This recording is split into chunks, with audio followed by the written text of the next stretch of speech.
देवासुर संग्राम में मारे हुए राक्षस असुर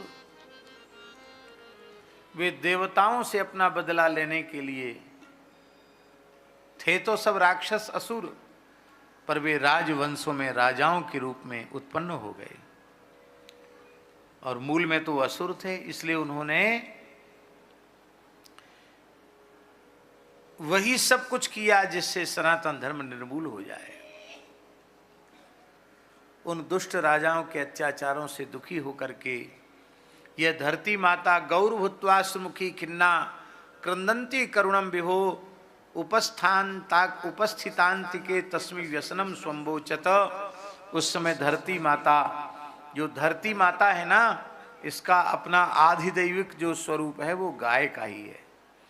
गाय का स्वरूप धारण करने वाली पृथ्वी ने अपने नेत्रों से आंसू बहाते हुए, अत्यंत खिन्न होते हुए ब्रह्मा जी के पास धरती माता ने, गौ स्वरूपा पृथ्वी माता ने अपनी करुण कथा कह सुनाई, अपनी कष्ट की कथा कह सुनाई। ब्रह्मा जी ने बड़ी सहानुभूति के साथ उसकी गाथा को सुना और भगवान शंकर, स्वर्ग के देवता सब वहाँ उपस्थित थे। सबको लेकर ब्रह्मा जी धरती माता को, शंकर जी को और इंद्र को, सबको लेकर के श्री ब्रह्मा जी महाराज क्षीर समुद्र के तट पर आए। जगाम सत्र नयनस्तीरम क्षीर पयो निधे, क्षीर सागर के तट पर आए और वहाँ किसकी स्तुति की? बाबा किसकी स्तुति की? ठाकुर ठाकुर सब एक हैं, लेकिन यहाँ मूल में लिखा है, वो क्या लिखा है? तत्र गत्वा जगन्नाथम देव देवम वृषा कपिम पुरुषम पुरुष सूक्तेन उपतस्थे समाहि। श्री जगन्नाथ जी, तो यहाँ देखो जगन्नाथ जी आ गए। तत्र गत्वा जगन्नाथम देव देवम वृषा कपिम। जगन्नाथ देव देवम, जो देवताओं के भी आराध्य देव हैं और जो वृषा कपि हैं, माने अपने भक्तों की संपूर्ण अभिलाषाओं को पूर्ण करने वाले हैं, जिन वो अपने शरणागतों के समस्त क्लेशों का हरण करने वाले हैं। ऐसे जगन्नाथ भगवान की स्तुति ब्रह्मादि देवताओं ने पुरुषम पुरुष सूक्तेन, उस परम पुरुष जगन्नाथ की स्तुति पुरुष सूक्त से की। एक मंत्र तो कम से कम बोल ही लो, पुरुष सूक्त लिखा है। ओम सहस्र शीरेखा पुरुखा सहस्राक्षा सहस्रपात सभूमिग्गुं सर्वातस्पृतवात्यतिष्ठद्दशाङ्गुलम्। और यहाँ एक बात बहुत ध्यान देने की भैया जी, स्तुति देवताओं ने पुरुष सूक्त से की और स्तुति करते करते ब्रह्मा जी की समाधि लग गई। समाधि में उन्होंने भगवान की वाणी का श्रवण किया। अब देखो, बहुत ध्यान से सुने। क्षीर समुद्र के तट पर शेष साई, क्षीर साई भगवान की स्तुति ब्रह्मादि देवता कर रहे हैं, लेकिन वाणी का श्रवण उनको प्रत्यक्ष न होकर समाधि में हो रहा है। इसका आशय समझे? इसका आशय यह है कि क्षीर साई ठाकुर जी नहीं बोले, स्वयं नित्य गोलोक विहारी द्विभुज मुरली मनोहर परात्पर परब्रह्म जो श्री कृष्ण हैं, वो श्री कृष्ण ही ब्रह्मा जी की समाधि में प्रकट होकर के बोले। यद्यपि भगवत स्वरूप में किंचित भी भेद नहीं है, लेकिन समाधौ जो बात कही गई वो इसलिए कही गई कि भगवान अंशावतार कलावतार न होकर कृष्णस्तु भगवान स्वयं पूर्णावतार होकर भगवान आए हैं। इसलिए गोलोक धाम से वह वाणी आई है, वो प्राकृत कर्णों से सुनी नहीं जा सकती थी। इसलिए 12 महाभागवतों में प्रथम महाभागवत ब्रह्मा जी ने समाधि में उस वाणी का अनुभव किया। समाधि में भगवान ने कहा कि हे देवताओं, आपकी प्रार्थना हमारे तक पहुंच गई है। देखो, अब तुम मेरी आज्ञा का पालन करो। विधीयता मासु तथैव माचिरम, तुमको भी शीघ्रता करनी चाहिए, हमारी आज्ञा पालन में विलंब नहीं करना चाहिए। इस पृथ्वी को कितनी पीड़ा है इन दुष्ट राक्षसी वृत्ति वाले राजाओं के अत्याचार से, इसका पता हमको पहले से ही है। तो हम अवतार ग्रहण करेंगे, तुम चिंता मत करो। जन डर पहु मन शुद्ध सुरेशा, तुम ही लाग धरी हूं नरवेशा, मैं अवतार लूंगा। तुम अपने अपने अंशों से यदुवंश में जन्म ले लो। वसुदेव जी के घर में स्वयं मैं प्रकट होऊंगा और वसुदेव गृहे साक्षात भगवान पुरुष परः, जनिष्यते तत्प्रियार्थम संभवन्तु सुरस्त्रियः। वसुदेव गृह में साक्षात भगवान, अंशावतार कलावतार नहीं, साक्षात भगवान, स्वयं भगवान आकर अवतार लेंगे। किसके यहाँ? वसुदेव गृह में। झा जी, वसुदेव गृह शब्द के दो अर्थ हैं। एक तो वसुदेव जी, अब वसुदेव जी का घर तो नहीं है। अरे मथुरा तो वसुदेव जी की ससुराल है ना, घर थोड़ी ही है। और रहना भी, निवास भी, डेरा भी जेल में। जेल कहीं घर होता है किसी का? पर आगे भी वसुदेव गृह कहा, यहां भी वसुदेव गृह साक्षात कहा। तो घर क्यों कहा उसको? गृहिणी गृह मित्याहु न गृहम गृह मुच्यते। घर को घर नहीं कहते हैं, गृहिणी को घर कहते हैं। जहां गृहिणी हो वो घर है। गृहिणी एवं गृहम उच्यते। गृहस्थी के चाहे जितना बड़ा मकान बनावे, 4-6 कमरे होंगे, ज्यादा 10 कमरे होंगे, इससे अधिक कमरे तो नहीं होते गृहस्थ के यहाँ। और बाबा जियों पर तो महाराज कई कई स्थान तो 1000-1000, 1,500 कमरे उसमें होते हैं। बड़े लंबे चौड़े होते, एकड़ों में बने होते हैं, पर उसको घर नहीं कहते। श्री अयोध्या जी में बड़ी छावनी है महाराज जी, स्थान। स्थान के भीतर 25 कुआं हैं। कितने कुआं हैं? क्यों, नल की सुविधा उस जमाने में थी नहीं, 25 कुआं हैं। इतने साधु रहते थे, 2500 साधु हमेशा रहते थे वहां। और 2500 जोड़ी तो बैल थे वहां, 5000 बैल थे, 10,000 गैया थी और 1000 भैंस थी।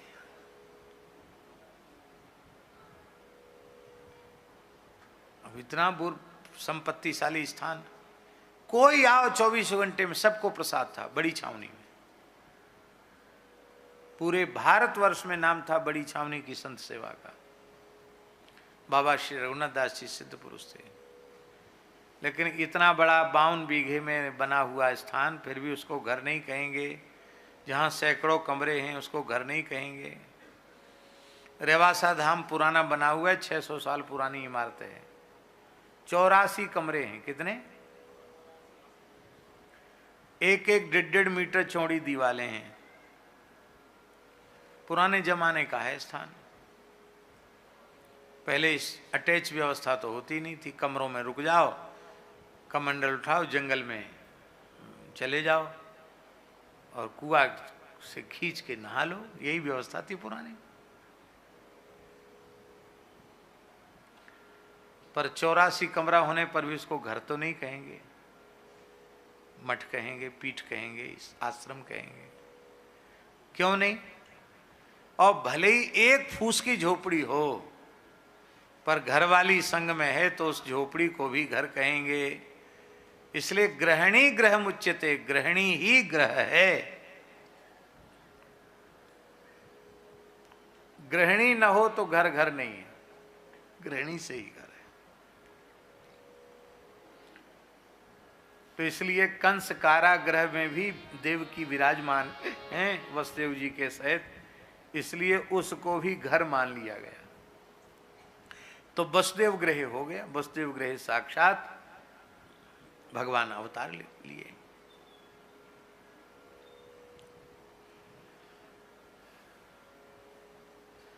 दूसरा अर्थ है वसुसु दिव्यतीति वसुदेवो नंदा।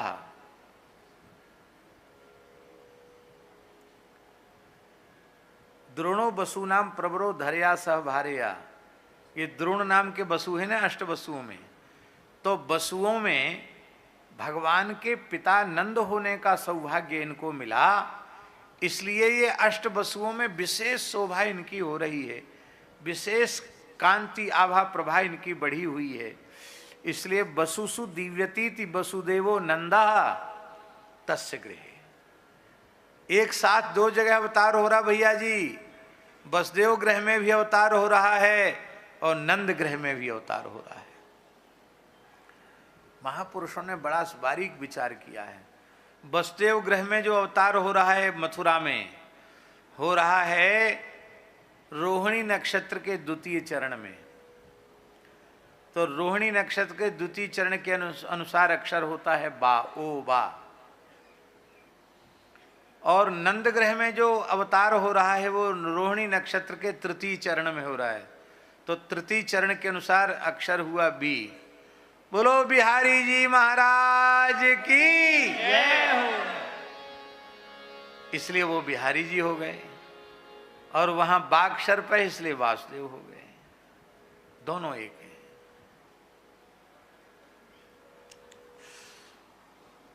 किस लिए प्रकट हुए हैं? मथुरा में वसुदेव जी के यहाँ क्यों प्रकट हुए हैं? बोले तत्प्रियार्थम, उनकी प्रिया भगवती जो महालक्ष्मी हैं वो भीष्मक महाराज के यहाँ रुक्मिणी रूप से प्रकट हैं, इसलिए उन रुक्मिणी से विवाह करने के लिए भगवान प्रकट हुए हैं, रुक्मिणी का पाणी ग्रहण करने के लिए प्रकट। तत्प्रियार्थम, तत्प्रियार्थम उनकी प्रिया, वसुदेव नंदन की प्रिया कौन है? रुक्मिणी। और जब वसुसु दिव्यतीति वसुदेवो नंदा अर्थ करेंगे तो नंद नंदन की प्रिया कौन है? राधा रानी। किस लिए प्रकट हुए ठाकुर जी ब्रज में? राधा रानी के लिए। इसका मतलब है कि असुरों का संहार, स्थापन, ये सब गौण प्रयोजन है। मुख्य प्रयोजन है तत्प्रियार्थम, राधा रानी के लिए प्रकट हुए हैं। राधा रानी। जो राधा जन्म न हो तो रसराज विचारो रो तो, जो राधा जन्म न हो तो रसराज विचारो रो तो, वो तो न कृष्ण अवतार रटे जा राधे राधे, वो तो न कृष्ण अवतार रटे जा राधे राधे। श्री वृंदावन धाम अपार भजे जा राधे राधे, श्री वृंदावन धाम अपार भजे जा राधे राधे। बड़ा भजन है, इसी में आता है ये वृंदावन की लीला, मत मानो या गुरु को चीला। ये वृंदावन की लीला, मत मानो गुड़ को चीला। दूसरा पाठ है ये वृंदावन की लीला, नाय जाने गुरु अरु चेला। ये वृंदावन की लीला, नाय जाने गुरु अरु चेला। ऋषि मुनि गए सब हार भजे राधे राधे, ऋषि मुनि गए सब हार रटे जा राधे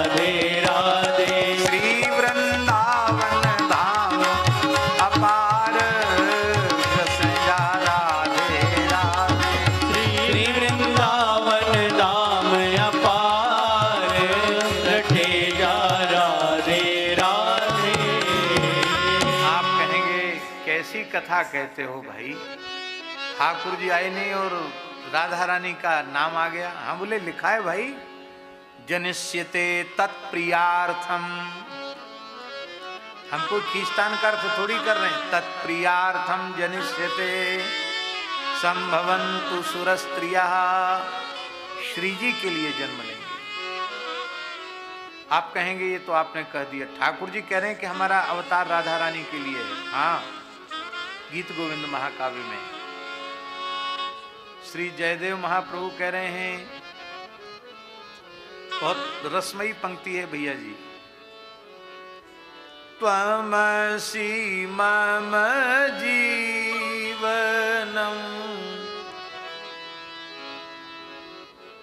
त्वमसि मम भव जलधिरत्नम।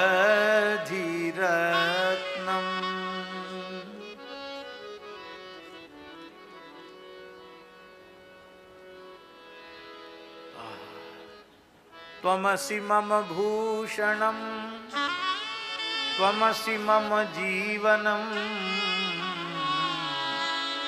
त्वमसि मम भव जलधिरत्नम। भवतु भवतीयमयि सपदमनुरोधिनी, तत्र मम हृदयमति यत्नम। आहा, देहि मुख कमल मधुपानम, देहि मुख कमल मधुपानम।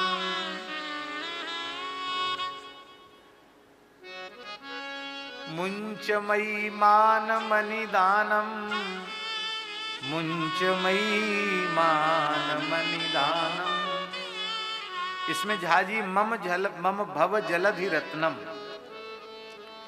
कहते हम क्यों आए धरती पर, ब्रज में क्यों आए? बोले इस भव जलधि में मेरा श्री राधा रत्न गिर गया था, उस राधा रत्न को अपने वक्षस्थल पर लगाने के लिए हम आए।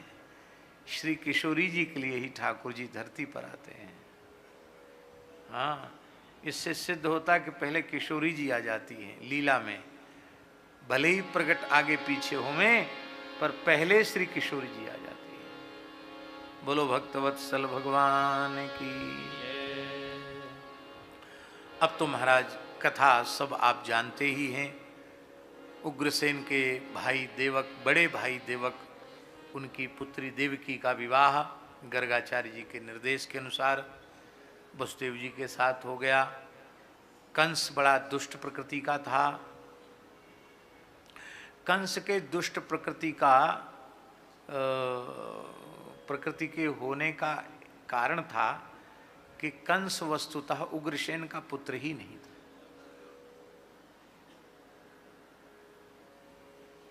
कंस उग्रसेन का पुत्र नहीं था।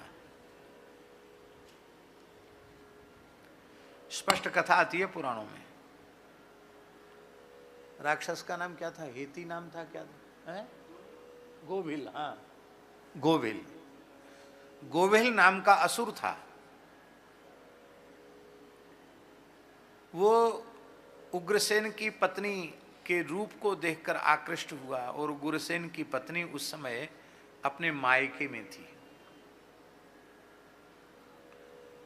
ऋतु स्नान के पश्चात बढ़िया से स्नान करके, सुंदर श्रृंगार करके और अपने बगीचे में टहल रही थी सखियों के साथ उपवन में। उसी समय राक्षस, गोभिल नाम का राक्षस आया है। दुर्मिल, हाँ, दुर्मिल नाम का राक्षस आया और उसने उग्रसेन का रूप बनाया और बोले तुम्हारा ऋतुकाल व्यर्थ न जाए, इसके लिए मैं संतान उत्पत्ति के लिए आया हूं। अब पति ही आए हैं तो क्या संकोच हो। तो उस दुष्ट ने गर्भाधान किया। जब उसका स्पर्श हुआ तो उसे पता चल गया कि मेरे पति उग्रसेन नहीं है, ये कोई राक्षस इस रूप में आ गया है। तो उसने क्रुद्ध होकर शाप देना चाहा तो राक्षस प्रकट होकर हंसने लग गया। उसने कहा तुम मुझे शाप नहीं दे सकती, तुम कहती हो जरूर कि मैं पतिव्रता नारी हूं, मैं तुम्हें श्राप दे दूंगी। तुम्हारे पातिव्रत में दोष न आता तो हम असुर किसी को धर्षित नहीं कर सकते, किसी धर्मनिष्ठ पुरुष को स्पर्श नहीं कर सकते।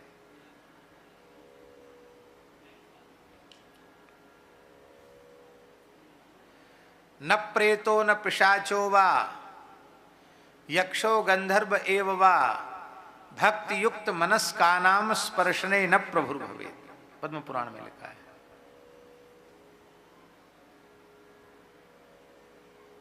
पतिव्रता नारी को ऋतु स्नान के पश्चात श्रृंगार तभी वह करे यदि उसके पति निकट हों।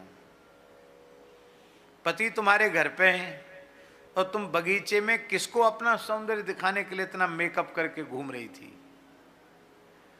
तुम्हारे इस पातिव्रत धर्म में यह दोष बना, इसी छिद्र का आश्रय लेकर के मैंने रूप बनाया तुम्हारे पति का, और मैंने तुम्हारे पातिव्रत को भंग किया है।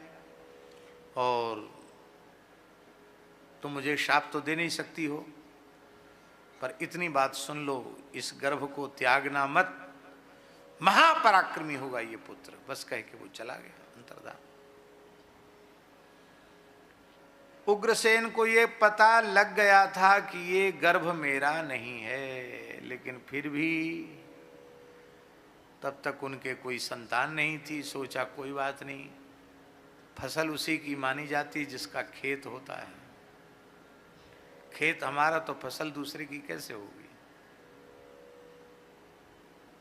यह एक उनकी कमी थी। बहुत ध्यान से सुने, सारी बातें कही नहीं जाती पर हम स्पष्ट कह रहे हैं।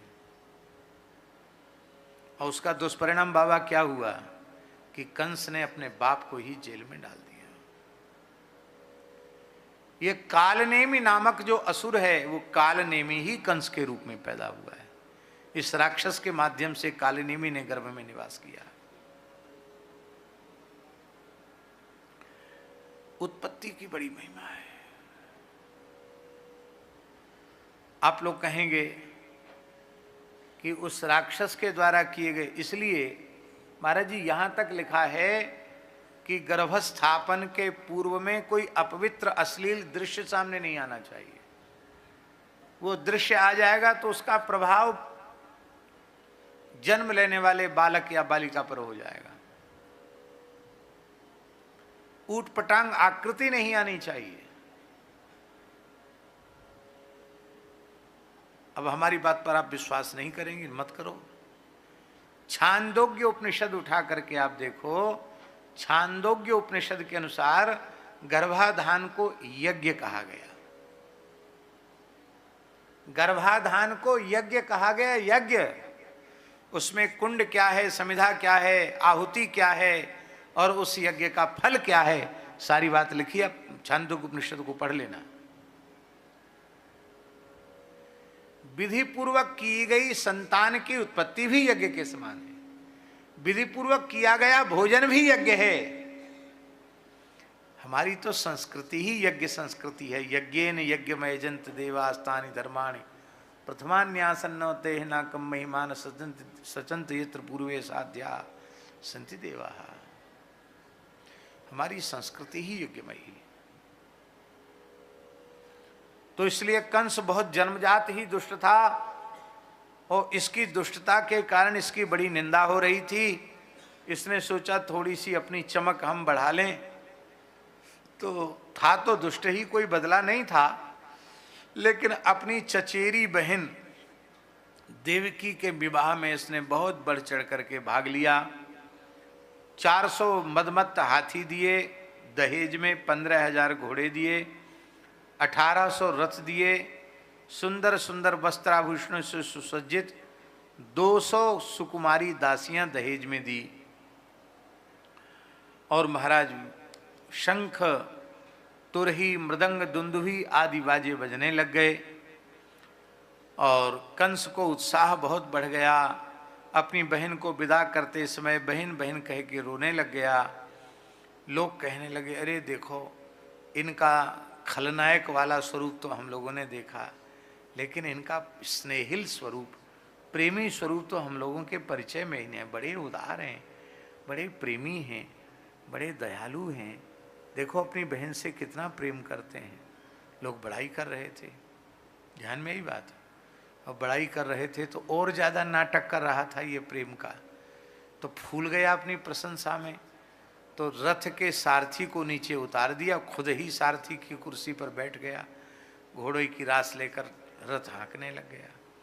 लोगों ने और बड़ाई करना शुरू कर दिया, वाह देखो युवराज हैं कंस, लेकिन तनिक भी इनको संकोच नहीं है, ड्राइवर बन गए, बताओ, अपनी बहन बहनोई के रथ के सारथी बन गए।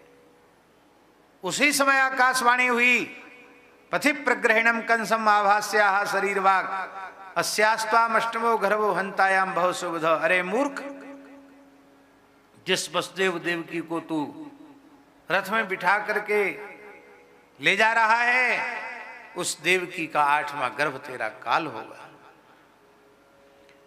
अस्यास्त्वाम अष्टमो गर्भो, यह भी कहा जा सकता था कि नहीं, अस्यास्त्वाम अष्टमो पुत्रो हंतायाम बहुत से, ये भी कहा जा सकता था। पुत्र कह देते तो ज्यादा अच्छा होता, पुत्र न कहा न पुत्री कहा, गर्भ कहा। अस्यास्त्वाम अष्टमो गर्भो, गर्भ क्यों कहा, पुत्र पुत्री क्यों नहीं कहा? कंस की आंखों में धूल झोंकने की तैयारी पहले से ही देवताओं ने कर ली। पुत्र कहेंगे, और पुत्र को तो भेज दिया जाएगा गोकुल में, और पुत्र की जगह पर दिखाई जाएगी पुत्री, तो बात झूठी हो जाएगी। पुत्री कहेंगे तो झूठी, पुत्र कहेंगे तो झूठी, इसलिए गोल मटोल बोल दो, गर्भा। गर्भ में पुत्र भी हो सकता है, पुत्री भी हो सकती है, और बीच वाला भी हो सकता है, नपुंसक भी तो हो सकता है कि नहीं, सब हो सकता है।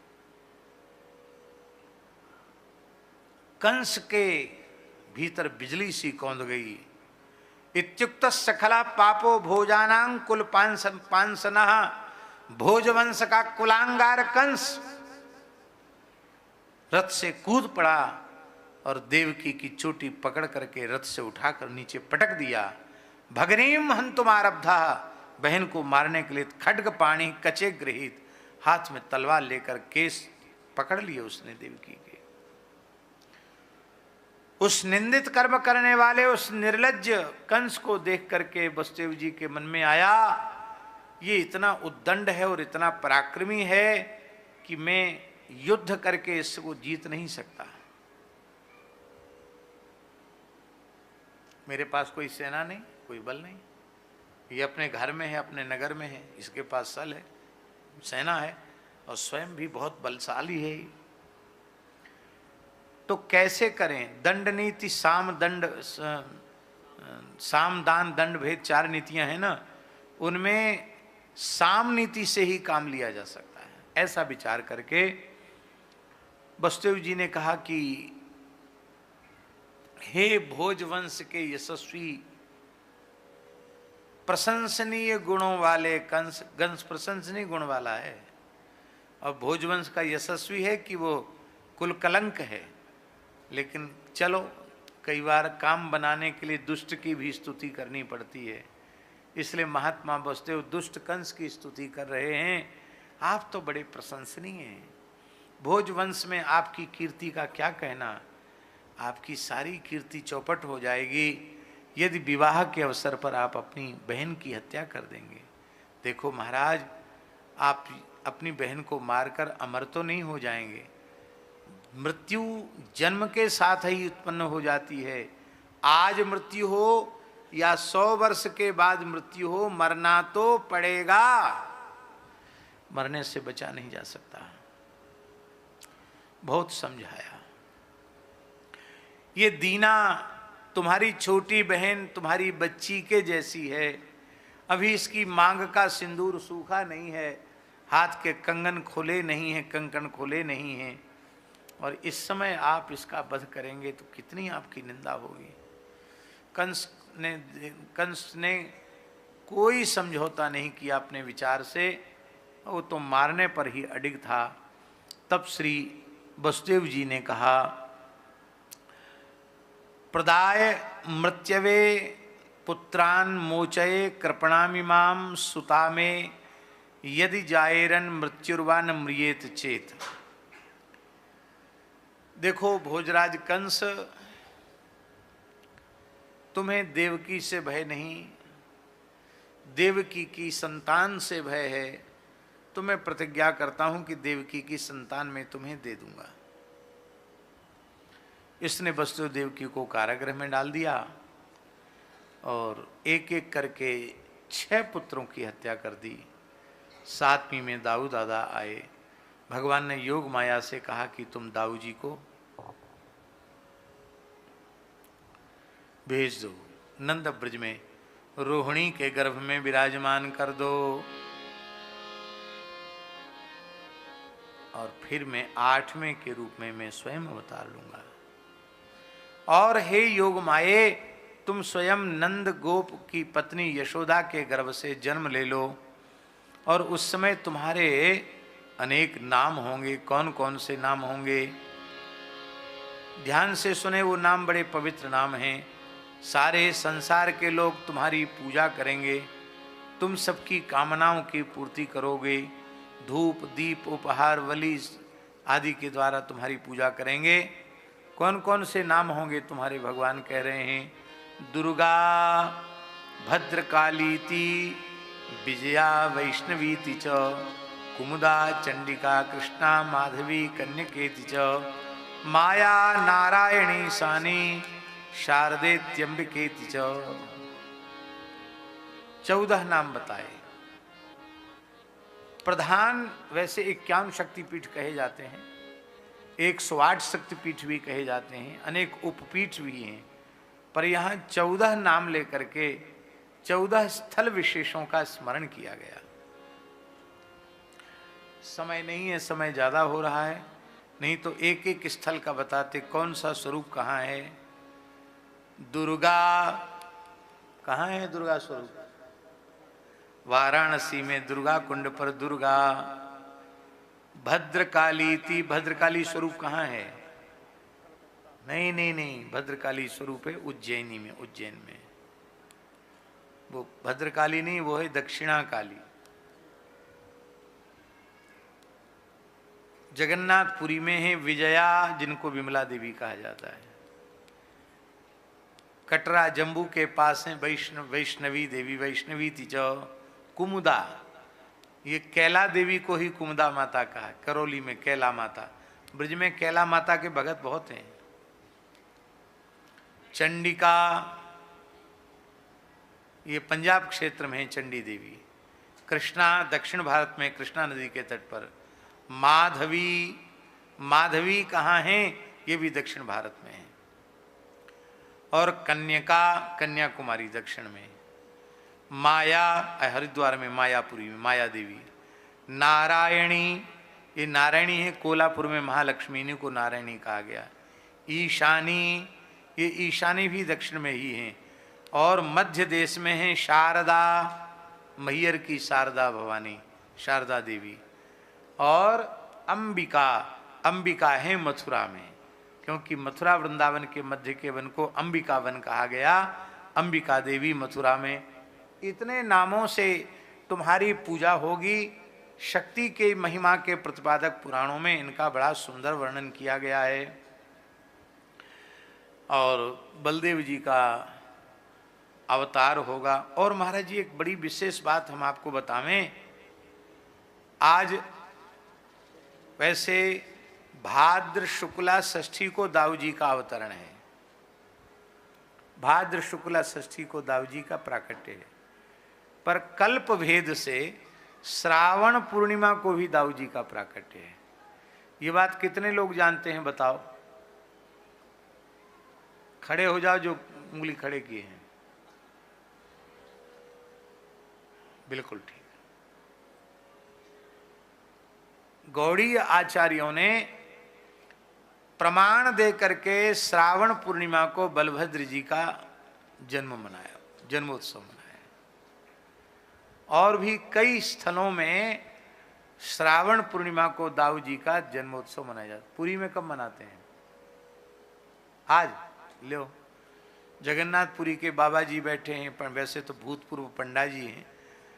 और ये भी बता रहे हैं कि श्रावण पूर्णिमा को ही उड़ीसा में बलभद्र जी का प्राकट्य महोत्सव होता है। इतने प्रमाण हमने आपको सामने दिलवा दिए, हमारी बात पे भरोसा ना हो तो आज सौभाग्य की बात है कि कल्प भेद से आज दाऊ जी की पूर्णिमा है।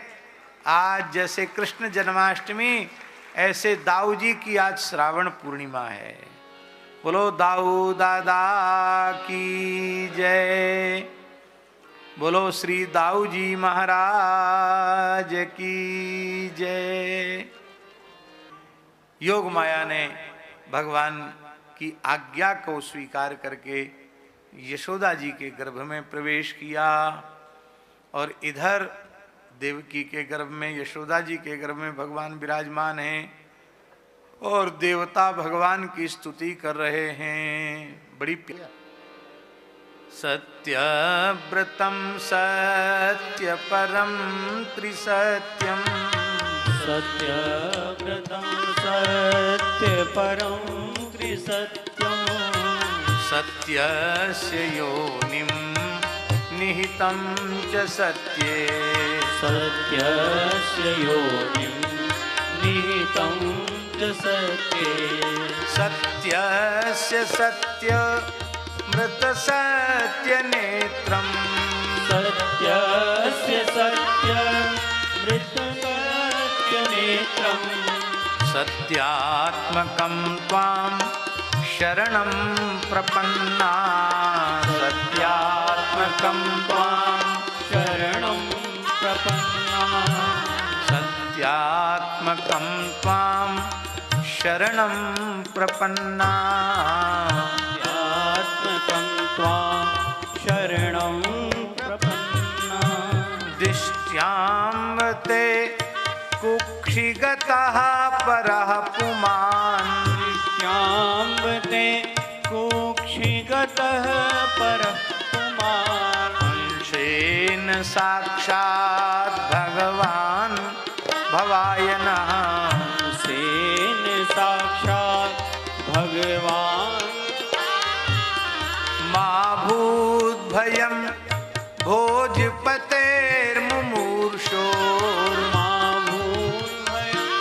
भोजपते भोक्ता यदूनां भविता तवात्मजः, आयदूना भविता तवात्मजः यदूनां गोप्ता भविता, सर्वगुणोपेतः कालः परम शोभना यरे वाजन जन्मरक्षम संतर्क्षांतर्क्षतारकम। भादों का महीना है, कृष्ण पक्ष है, अष्टमी तिथि है, बुधवार दिन है, रोहिणी नक्षत्र है।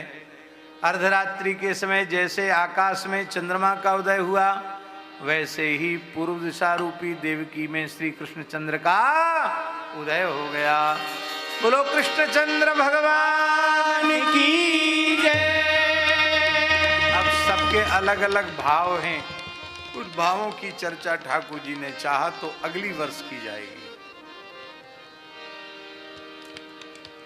देवक्यां देवरूपिण्यां विष्णुः सर्वगुहाशयः आविरासीद् यथा प्राच्यां दिशीन्दुरिव पुष्कलः, आविरासीद् यथा प्राच्यां दिशीन्दुरिव पुष्कलः।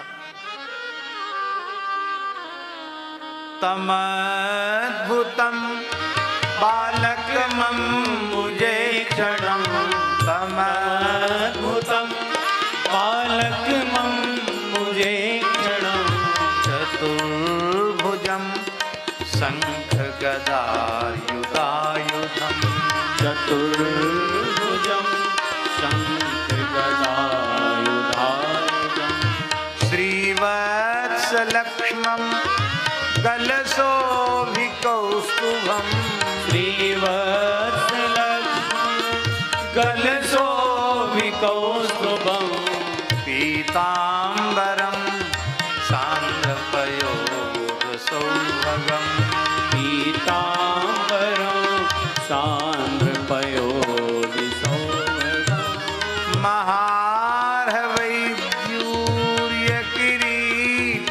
कुंडल त्रिषा परिस्वत सहस्र कुंतलम उद्दाम कांचन गद कंकणादि विरोचमानम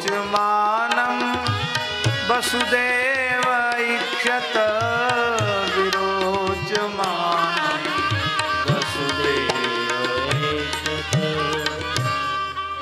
शंख चक्र गदा पद्मधारी अद्भुत बालक के रूप में भगवान ने दर्शन दिया। वसुदेव देवकी ने भगवान का स्तवन किया। भगवान ने वसुदेव देवकी के पूर्व जन्म की स्मृति उनको कराई और कहा कि अब तुम्हें यदि कंस से भय हो तो मुझे नंदग्रह में भेजाओ। देवकी माता ने दूध पिलाने की इच्छा की और पितरो संपश्यतो सद्यः बभूव प्राकृत सुता। माता पिता के देखते देखते ठाकुर जी छोटे से लाला के रूप में प्रकट हो गए। बोलो बाल कृष्ण लाल की जय। हमारे पूज्य गुरुदेव भक्तमाली जी कहते इतने मनोहर बालक के रूप में प्रकट हुए कि देवकी भयभीत हो गई। इस कोमल बालक को कैसे उठाऊं, कैसे दूध पिवाऊं। इतना श्रीअंग सुकोमल है कि क्या कहें। सुकोमलता की चरमावधि, क्या किया जाए।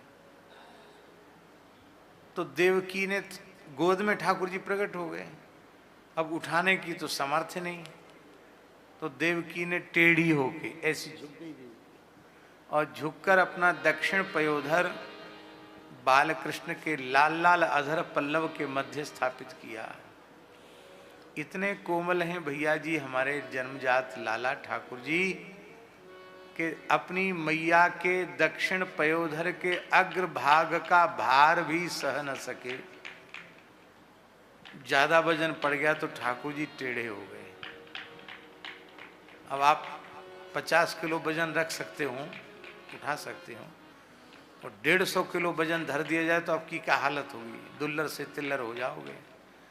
तो ठाकुर जी 3 जगह थे टेढ़े हो गए। बोलो भक्त वत्सल भगवान की। कोई फोटोग्राफर कहे ठाकुर जी से के फोटो खिंचाओ, संभर के खड़े है जाओ, तो सीधो खड़ा है वो नहीं आवे ठाकुर जी को, टेढ़े ही खड़े हुए। बोलो त्रिभंग ललित भगवान की जय। और श्री वसुदेव जी नंद ब्रज में भेज के आए। यमुना जी ने मार्ग में चरण पखाड़े, दाऊ जी ने शेष रूप में छाया की। और प्रातःकाल जैसे ही उत्सव की कथा तो अगली बार सुनना बढ़िया से, अभी तो केवल उत्सव मना रहे हैं।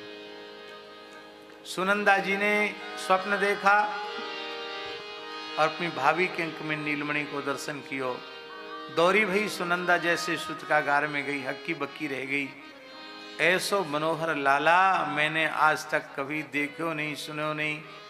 जाके श्री अंग में हमारो अपनो मोहड़ो दिख रहे हो। इतने चमकीलो भगवान को श्री अंग। अरे भाभी जगतो सही, लाला है गयो। यशोदा जी आनंद में भर गई। बिजली के समान ब्रज में खबर फैल गई। नंद बाबा ने कूद के जमुना जी में स्नान कियो। ऊंचे बुर्ज पे ठाड़े है के धड़ाम ते बाबा कूद पड़े जमुना जी। कपड़ा लत्ता पहरे हुए। गंगा यमुना में कूद के नहाना मना है, पर बाबा के द्वारा ये अशास्त्रीय कर्म कैसे। बाबा इतने सावधान हैं कि शास्त्र विरुद्ध कोई कार्य उनसे संभव ही नहीं। लिखा है ग्रंथों में कि जातक को प्रथम पुत्र के जन्म का समाचार मिले जातक के पिता को, तो से वस्त्र के सहित किसी पवित्र तीर्थ में कूद कर स्नान करना चाहिए। क्योंकि जितनी जोर से कूदेगा और कूदने के बाद छींट जितने ऊपर तक जाएंगे, पितरों को उतनी अधिक प्रसन्नता होती है, उतनी ज्यादा तृप्ति होती है। तो हमारे पुरखा खूब तृप्त हो जाएं और प्रसन्न हो जाएं, इसलिए बाबा ने धड़ाम ते जमुना जी में मुटाक लगाई है। पर भैया आप लोग कथा सुन के जाओ और कहीं चंद्र सरोवर में छलांग लगा दो, ऐसा मत करियो। न जमुना जी में तैरना ठीक से आता हो तो छलांग लगाना, नहीं तो कहें कि हम तो कथा सुन के पुत्र का जन्म का समाचार सुन के जमुना जी में कूद के नहाना चाहिए। और तैरना आता ना हो तो घर में दूसरा उत्सव शुरू हो जाएगा। इसलिए देखो, तैरना भी सबको आना चाहिए, सबको, हर व्यक्ति को तैरना आना चाहिए। बुढ़ापे में भी तैरना आना चाहिए। हैं? हाँ, कोई बात नहीं, बाबूजी तो तैरते ही हैं। तैरना सर्वोत्तम व्यायाम। जितने आसन हैं योग के 84 आसन, उनमें सबसे श्रेष्ठ है व्यायाम ये तैरना। तैरना जरूर आना चाहिए। छोटे छोटे बच्चों को भी तैरना सिखाना चाहिए। हमारा मन तो कर रहा है कि जड़खोर गोधाम में एक छोटा स्विमिंग पूल भले ही बनाना चाहिए, क्योंकि आज हमको पता चला कि जड़खोर गोधाम के बटुक ब्रह्मचारियों में बहुत से हैं जो बिल्कुल बेचारे तैरना नहीं जानते। अब कथनचित कोई बालक हम लोगों को तैरते हुए देख के कूद जाए कुंड में, तब क्या हो। इसलिए तैरना सबको आना चाहिए। 64 कलाओं की जो शिक्षा दी जाती थी, उन 64 कलाओं में तैरना भी एक कला है। तो तैरना सबको सीखना चाहिए, सबको सिखाना चाहिए। बोलो वृंदावन बिहारी लाल की। नंदस्त्वात्मज उत्पन्ने जाता लादो मामन। आहूय विप्रान् वेदज्ञान स्नातः सुचिरलङ्कृतः। वाचयित्वा स्वश्चयनं जातकर्मात्मजस्य वै। कार्यामास विधिवत् पितृदेवार्चनं तदा। ॐ द्यौ शान्तिरन्तरिक्षगो शान्तिः पृथिवी शान्तिरापः शान्तिरोषधयः शान्तिः वनस्पतयः शान्तिर्विश्वे देवाः शान्तिर्ब्रह्म शान्तिः सर्वज्ञो शान्तिः शान्तिरेव शान्तिः।